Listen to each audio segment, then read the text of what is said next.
By clicking on Customization and API, we can create our own Supremo Custom Pro profile by adding a custom logo, choosing colors and entering custom text.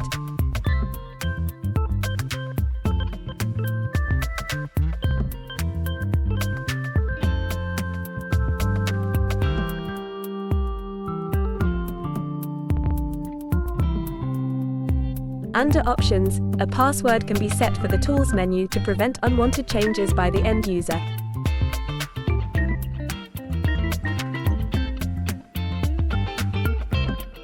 By clicking on Request User Authorization, the user can be prompted to authorize the connection and decide whether or not to enable automatic updates.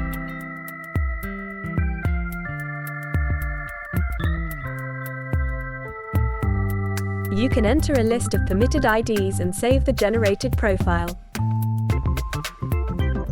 By clicking Save and Download, you can save and download the customized settings for both Windows and macOS.